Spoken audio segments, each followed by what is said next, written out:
अस्सलाम वालेकुम, welcome to Khatri three D. इस क्लास के अंदर मैं आपको सिखाऊंगा आप अपने कैमरा पे किस तरह एक पाथ दे सकते हैं जिसको वो फॉलो करके एक अच्छा और बेहतरीन एनिमेशन शॉट बना सके। किसी भी कैमरे को पाथ देने के लिए आपको सबसे पहले एक कर्व की ज़रूरत पड़ेगी, चाहे वो एक बेजियर की शेप में हो या सर्कल की शेप में हो। मुझे यहाँ पे एक टर्न टेबल बनाना है फॉर एग्जांपल, तो मैं यहाँ पे एक सर्कल की शेप का बेजियर कर्व लूँगा, लेकिन आप इससे दूसरे बेजियर कर्व पे भी यूज़ कर सकते हैं ये मेथड। इसका मैं रेडियस थोड़ा सा इंक्रीज़ करूँगा इतना, ताकि ये पूरे मेरे सीन को अच्छी तरह कवर कर सके। अब यहाँ पे हमें कुछ सेटिंग्स करनी पड़ेंगी। सबसे पहले तो हमें एक एम्प्टी ऐड करना पड़ेगा सेंटर पे। एम्प्टी जो होते हैं नाज़रीन, वो एक नल ऑब्जेक्ट होते हैं जिसका फिजिकल कोई प्रॉपर्टीज़ नहीं होती। इन एम्प्टीज़ को आप सिर्फ पेरेंट के लिए या मूव के लिए या किसी और भी चीज़ के लिए इस्तेमाल कर सकते हैं जो कि आपके रेंडर पे आपकी शो नहीं होगी। फॉर एग्जांपल, अगर मैं यहाँ पे एक स्फेयर एम्प्टी चूज़ करता हूँ तो एज यू कैन सी कि इसके अंदर कुछ भी नहीं है, सिर्फ एक डायरेक्शन दी हुई है कर्व टाइप की, लेकिन ये आपके रेंडर में शो नहीं होगा और ये इन्हीं कामों के लिए यूज़ होता है जो मैं अभी यहाँ पे काम करूँगा।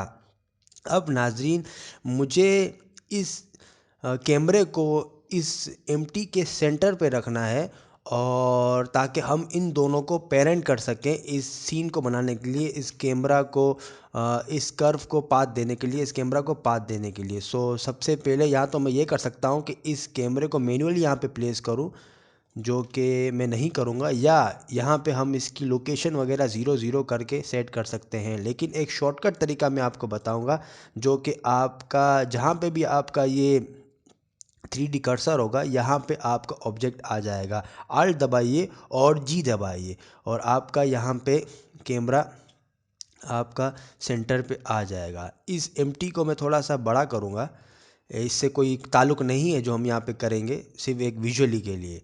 ठीक है नाजरीन, अब सबसे पहले तो कैमरे को चूज़ करेंगे और इसके बाद एम्प्टी को चूज़ करेंगे और राइट क्लिक करके इसे पेरेंट कर देंगे। आप कंट्रोल पी भी प्रेस कर सकते हैं पेरेंट के लिए। ठीक है, तो अब जहाँ जब भी मैं एम्प्टी को मूव करूँगा कैमरा भी साथ मूव होता है। पेरेंट का काम यही है, ये पेरेंट है और ये चाइल्ड है। अगर मैं पहले इस एम्प्टी को चूज़ करता और बाद में कैमरे को चूज़ करता तो पेरेंट जो था वो कैमरा बन जाता, तो हम कैमरा मूव करते तो वो एम्प्टी मूव करता। लेकिन हमें इस तरह नहीं करना, हमें एम्प्टी के साथ पेरेंट बनाना है। तो अब इस एम्प्टी को हम इस कर्व को अब हम कनेक्ट करेंगे आप कंस्ट्रेंट से। कंस्ट्रेंट नाजरीन एक मेथड है किसी भी 3D सॉफ्टवेयर के अंदर, ब्लेंडर में भी होता है और दूसरे 3D सॉफ्टवेयर में भी होता है। उसका ये कि अब दो ऑब्जेक्ट की प्रॉपर्टीज़ को मैच करना। कंस्ट्रेंट जो होते हैं बहुत तरीके के होते हैं, मींस कि आप मल्टीपल ऑब्जेक्ट्स की आप लोकेशन हर चीज़ कॉपी कर सकते हैं। फॉर एग्जांपल, अगर आपके पास 3 क्यूब्स हैं और अगर आप उन सब में आप कंस्ट्रेंट यूज़ कर देते हैं कॉपी लोकेशन का, तो आप एक क्यूब को मूव करेंगे तो सब की मूव होगी, सब क्यूब एक साथ मूव होंगे पेरेंट की तरह। अगर एक को स्केल करेंगे तो सब स्केल होंगे, पेरेंट पे स्केल नहीं होता। तो काफ़ी अलग अलग तरीके के कंस्ट्रेंट्स हैं, लेकिन इस क्लास के लिए हम यहाँ पे फॉलो पाथ का कंस्ट्रेंट लेंगे।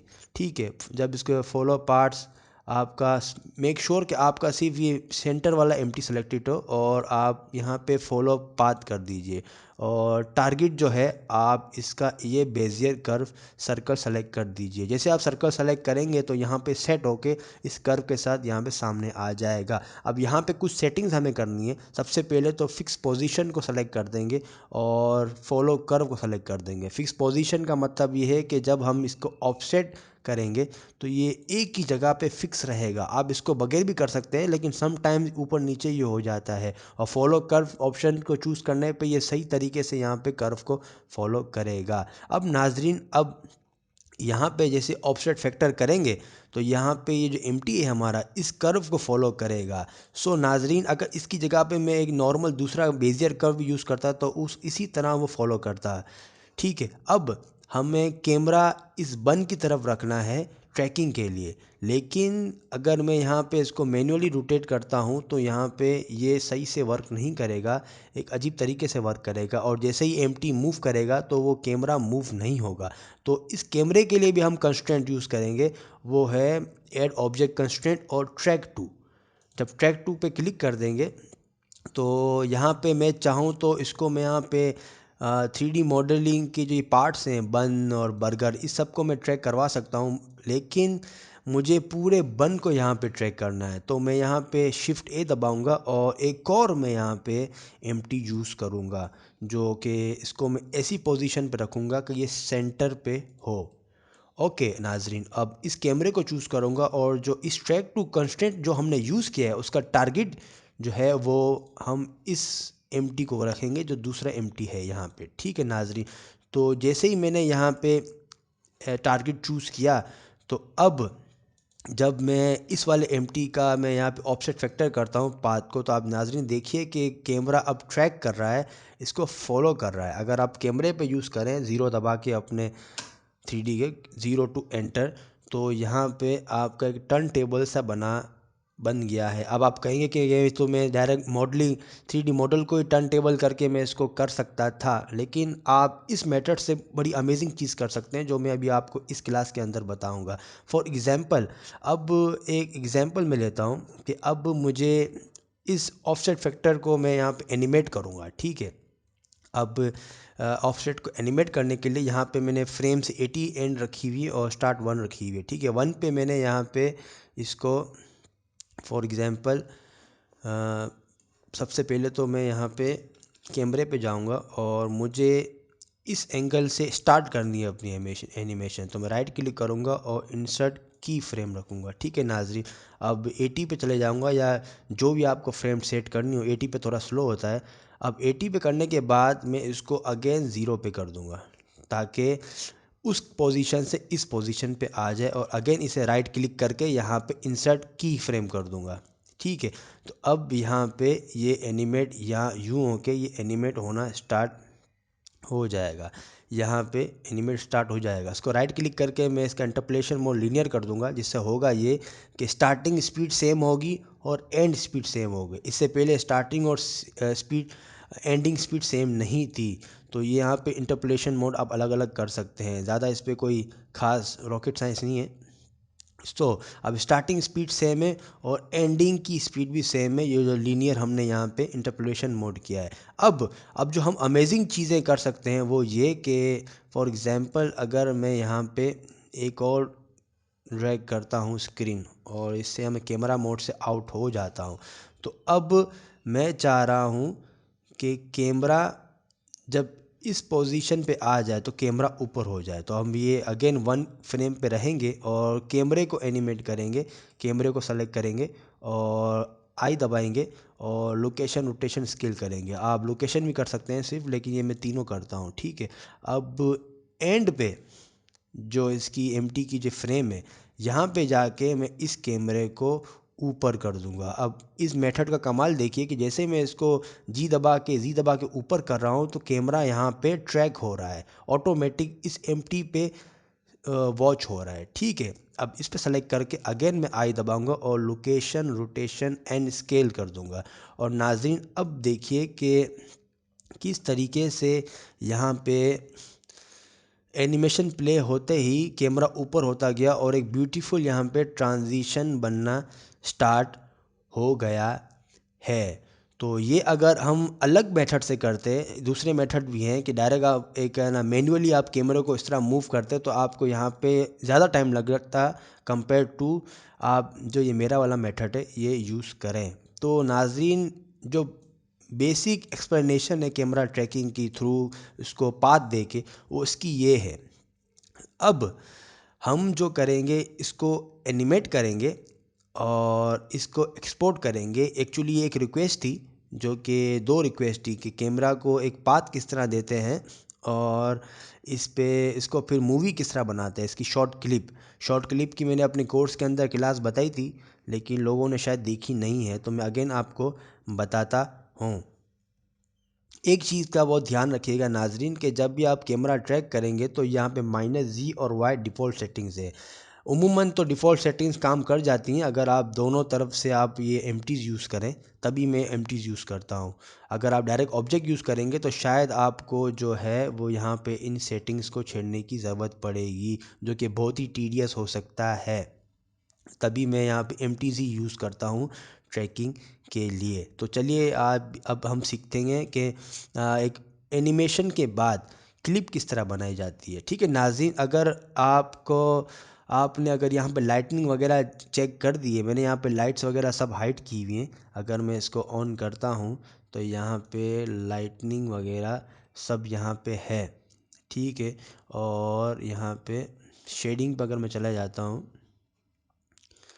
तो यहाँ पे एक प्रॉपर एक लाइट मैंने यहाँ पे सेट की हुई है। अब इसको एनिमेट करने के लिए आपको यहाँ तो आप रेंडर एनिमेशन कर देंगे, रेंडर पे जाके रेंडर एनिमेशन कर देंगे, या आप कंट्रोल F12 दबा देंगे। तो मैंने यहाँ पे कुछ बेसिक एनिमेशंस बनाई हुई है जो कि इस मेथड से नहीं बनाई हुई थी। एक सिंपल टर्न टेबल बनाया था मैंने विदाउट फॉलोइंग पाथ। और अब मैं आपको बताऊंगा कि इस इमेजेस को किस तरीके से आप कन्वर्ट करते हैं एक वीडियो क्लिप पे। नाजरीन, कैमरे को आप अपनी एनिमेशंस करने से पहले कुछ सेटिंग्स आपको यहाँ पे देखनी है कि यहाँ पे अगर आप यहाँ पे आउटपुट प्रॉपर्टीज़ में आ जाए तो आउटपुट की सेटिंग से आप यहाँ पे अपनी एनिमेशन की डायरेक्टरी चूज़ कर सकते हैं। इस क्लास के लिए मैंने यहाँ पे अपनी ई एनिमेशन का एक फ़ोल्डर बनाया हुआ है। ठीक है, अब जो फाइल फॉर्मेट है यहाँ पे थोड़ा सा समझने वाली बात ये है कि फ़ाइल फॉर्मेट मैंने यहाँ पे PNG रखा हुआ है। समटाइम्स यहाँ पे फर्स्ट टाइम पे MPEG वीडियो आएगा, AV JPEG आएगा, AV RAW आएगा। इट इज़ वाइज कि आप डायरेक्ट सबसे पहले रेंडर इमेजेस आप एक्सपोर्ट करें, क्योंकि इमेजेस से फ्रेम से आपकी एनिमेशन बनती है। ये ऑप्शन जो आप यहाँ पे चूज़ करेंगे ये ऑटोमेटिक सबसे पहले तो टोटल आपकी जो फ्रेम्स है वो रेंडर करेगा, फिर ऑटोमेटिक इसको कन्वर्ट कर देगा एक वीडियो के अंदर। लेकिन उमूमन लोग ये चूज़ नहीं करते, क्योंकि अगर आपकी बिटवीन एनिमेशन रेंडरिंग आपके 30 से 40 फ्रेम्स रेंडर हो जाए और एनिमेशन रेंडर होने में टाइम लगता है और उसमें कुछ भी मसला हो जाता है, फॉर एग्जांपल आपका पावर बंद हो जाता है PC का, या आपको बंद करना पड़ता है, या आपका पावर चला जाता है कि और लाइट जाने का बड़ा मसला है, लोड शेडिंग का, तो आपकी पूरी एनिमेशन जो रेंडर होगी वो ज़ाया हो चुकी होगी। लेकिन अगर आप यहाँ पे PNG चूज़ करेंगे तो अगर फॉर एग्जांपल 40 फ्रेम तक आपका यहाँ पे PC बंद होता है या कोई भी मसला आता है, तो आप जब अगेन आप कंटिन्यू करेंगे तो आप 41 फ्रेम से आप कंटिन्यू कर सकते हैं अपनी एनिमेशन। तो तभी यहाँ पे मैं PNG यूज़ करता हूँ। और एक थर्ड सॉफ्टवेयर है, उससे मैं फ़ाइल में कन्वर्ट करता हूँ अपनी एनिमेशंस को। वो सॉफ्टवेयर यहाँ पे shortcut.org के नाम से, ये ओपन सोर्स फ्री सॉफ्टवेयर है। आप इसे डाउनलोड करिए और ये कम्प्लीटली फ्री है। जब यहाँ पे क्लिक डाउनलोड करेंगे तो यहाँ पे विंडो इंस्टॉलर होगा और पोर्टेबल ज़िप होगा, आप दोनों कर सकते हैं। और पोर्टेबल ज़िप करेंगे तो आपको अनज़िप करना पड़ेगा, और इंस्टॉलर करेंगे तो आपके PC के अंदर इंस्टॉल हो जाएगा। अगर जब आप इंस्टॉल कर देंगे और सॉफ्टवेयर को ओपन करेंगे तो आपके सामने कुछ ऐसी शक्ल होगी। ठीक है, तो आपको सिर्फ करना ये है कि आपकी जहाँ पे एनिमेशन रेंडर हुई हैं, आपको उसकी पहली फ्रेम को लेके, अब यहाँ पे देखिए सीक्वेंस बना हुआ है 001, 002, 003 और 004। ये एनिमेशन की सीक्वेंस है जो कि कोई भी 3D सॉफ्टवेयर पहचान लेगा। अब यहाँ पे आप एक फ्रेम को ड्रॉप करेंगे और इसको ड्रैग एंड ड्रॉप करके स्टार्टिंग पे लेके आएंगे, तो आप जब मेक श्योर कि आप ये फ्रेम सेलेक्टेड हो और यहाँ पे प्रॉपर्टीज़ पे आप क्लिक कर दीजिए। ठीक है, प्रॉपर्टीज़ पे यहाँ पे इमेज सीक्वेंस का ऑप्शन दिया हुआ है, इसे आप चेक कर दीजिए। जब आप चेक करेंगे तो आपके फोल्डर के अंदर जितने भी यहाँ पे सीक्वेंस हैं, फॉर एग्जांपल ये सब आपका डिटेक्ट कर देगा और एनिमेशन पे यहाँ पे कन्वर्ट कर देगा ऑटोमेटिक। अगर आप प्ले करेंगे तो यहाँ पे आपकी एनिमेशन थोड़ी थोड़ी प्ले हो रही होगी, लेकिन ये इमेज है अभी तक ये कन्वर्ट नहीं हुई है। अब टू एक्सपोर्ट द वीडियो, यहाँ पे एक्सपोर्ट का ऑप्शन आ रहा होगा, इसे आप एक्सपोर्ट कर दीजिए और यहाँ पे एक्सपोर्ट सिर्फ फाइल कर दीजिए। आपको किसी और चीज़ को छेड़ने की ज़रूरत नहीं है। जब एक्सपोर्ट फाइल करेंगे तो यहाँ पे आपको डायरेक्टली पूछ रहा होगा, और मैंने यहाँ पे ऑलरेडी यहाँ पे मैंने एक्सपोर्ट कर दी है। आपकी फ़ाइल का कोई भी नाम रखिए, इसे एक्सपोर्ट कर दीजिए और नाज़रीन आपकी वीडियो तैयार हो गई। अगर आप इसे प्ले करेंगे तो आपका ये एनिमेशंस प्ले हो रहा होगा।